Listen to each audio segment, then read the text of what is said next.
Well, Montana State, obviously, we're familiar with these guys in terms of we played this program the last 2 years, obviously 2 years ago at our place and last year at their place to open the season. And now it's a new beginning for them, especially with a new head coach, and they have 10 new players on their roster. So I guess the word is expect the unexpected. It's obviously first game of the year, and with them having a new coach and with so many new guys, you just got to be kind of you just got to be on point and ready for about anything and everything.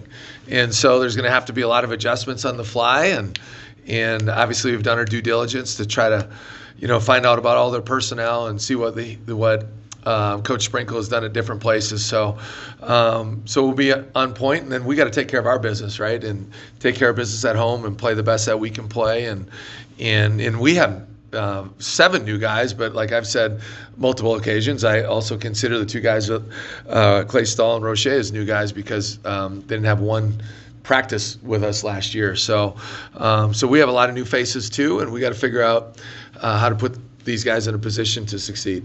Frey is their best player coming back and pretty good scorer, a driver type guy. Is that what he's? Well, he can do it all. He's very good. We our last year at South Dakota, we played these guys when he was a sophomore, and certainly last year, and he's really good. I mean, he averaged 17 a game on the year, and about 19, I think, in Big Sky play, and was an all-league guy. So he can do it all. He can shoot the three, excellent penetrator, makes great decisions.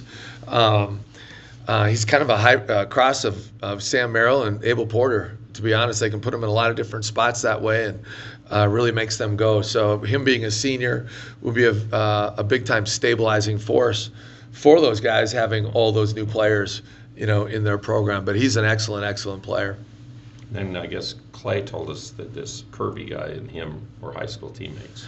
Yeah, Kirby's a rim protector in a big-time way, very athletic. 2-foot pop, great 2-foot pop. Like, he gets off the floor super quick, and so and then he just gets better every year. And I think is he a junior? I believe he's a junior. He's had injuries too. But yeah, he has kind of been. But you can see from one year to the next, like, his progression, and then of course just thickening out. So he had a pretty good game. I mean, a solid game against us last year as well. But you definitely notice his impact on the game. Is this game more about you guys trying to get in the rhythm or the flow of who's going to play? I mean, you worry about them, but they also getting you guys going on. Yeah, a little bit of both. I mean, it's just such a learning curve for our new guys, and when we're trying to figure out who can play, what lineups work well together, who is taking off, who's kind of flatlined, and who's regressed, and just trying to get everybody caught up to speed, so to speak. So. I mean, like anything, like you only get 30. These guys work so hard in terms of the 8 weeks in the summertime, plus some on their own, and in 6 weeks of practice. We're eager to play somebody else, certainly. But we approach every game the same, and let's go out there and find a way to win, and then just see how the game plays out as it goes in. But I've known Coach Sprinkle for a long time. He's a great person. I think he's going to be a really good coach. And so, we just got to, our preparation has been good, and now got to put it to good use. Do you get their film of their exhibition? No, you don't. I mean, that's hard. So that's where you just have to go after Cal State Fullerton and yeah, you just got to, what he's done, I guess. Yeah, I mean, you just got to see what pieces they have in terms of their personnel and do a good job of guarding those guys, and then you just got to be on point for everything. And hopefully, we have a lot of intelligent guys, but that is the harder part with newcomers is you're as a coach, you're always a little, do we have everything in? Do we, what are we missing? What did we forget? What, and so, but they're in the same boat too. Now obviously they have some film from last year that they can look at, but we're a different team than last year. Not having Quinn and not having Dwayne Brown and Nemi being out. So there's, we're doing some different things too. So that's just how it is early in the year, and you just got to be sound and disciplined and play hard and play Aggie basketball. Cool. Coach, you have a set rotation. I mean, will you have a set rotation coming off the bench? I mean, you have such a deep bench, or is that going to be based on game situation or game plan or team, or how is that going to work? That's a good question, Ajay. I haven't figured out who we're starting yet, so I'm gonna start with that one.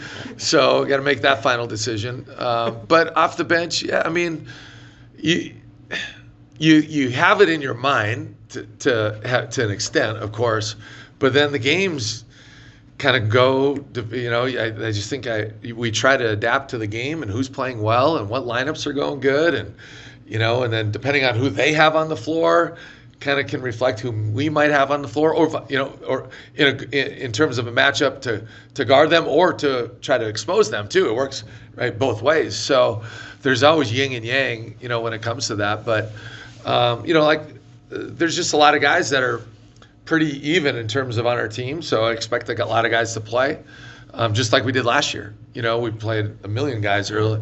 November and December we were playing 10, 11 guys basically every night. So. But we're not just going to play a guy. Like they got to, be on point, play hard. There's going to be mistakes, but you just got to play through that stuff and not let one mistake equal two mistakes, but they got to go earn that type of playing time. But I do think we have some depth to our team and hopefully that'll show on the court.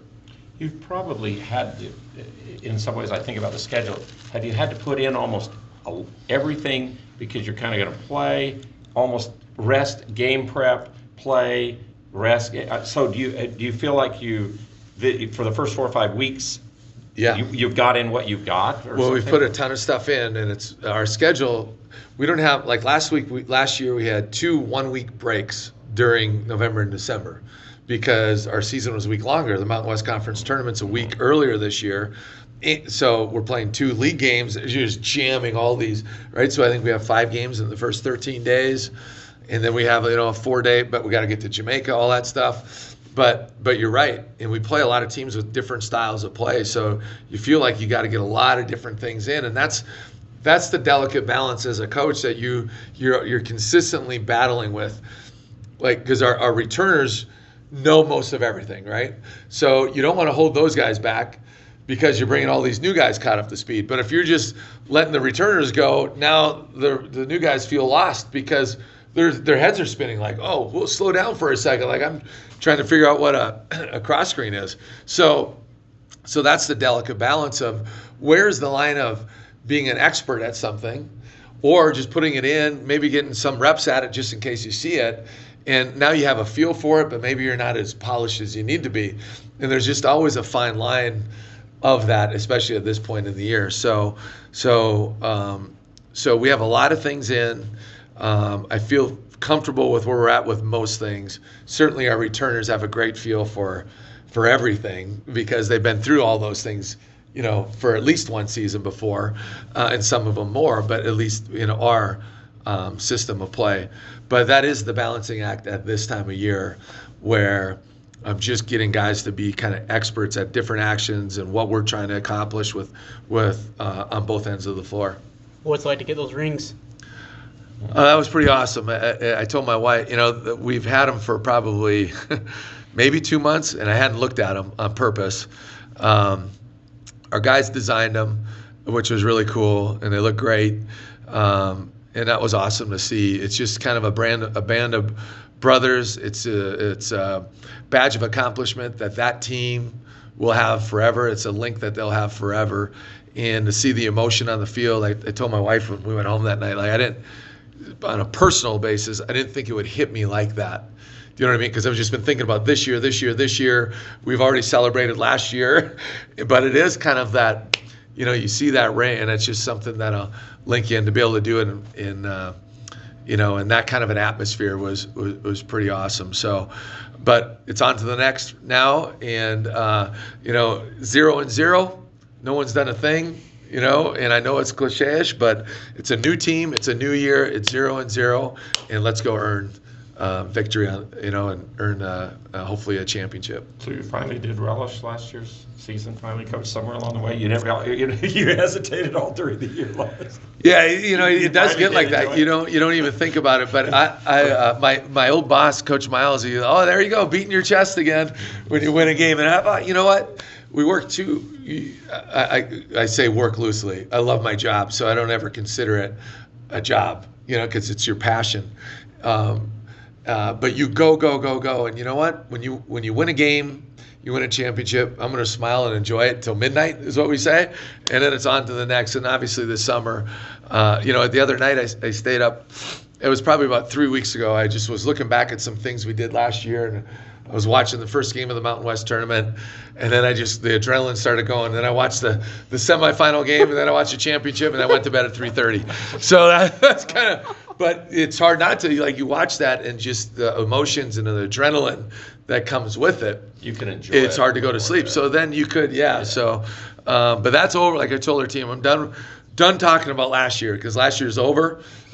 We are in this year, and we are in this moment. And last year was great. Hopefully, though, you can pull back on those experiences to keep getting better. But at the same time, like, this is a new team, and we got to go earn all that kind of stuff, just like any championship team does. So assuming Nemi's not going to be seen tomorrow, right? He won't be. Any other injuries or no? Or No, we should be good. We should be good. Kuba's ready to play. Kuba's going to play. Yep. Liam McChesney will be redshirting. Of course, Marco Anthony, our Virginia transfer, is going to redshirt, of course, with the NCAA rules. And then there's one more guy who may be redshirting, and we'll decide that later. Pretty much should be decided later on tonight. So just got to check on one more thing. But those two guys, the plan is to redshirt Marco and Liam. And so other than that, we're healthy and ready to roll.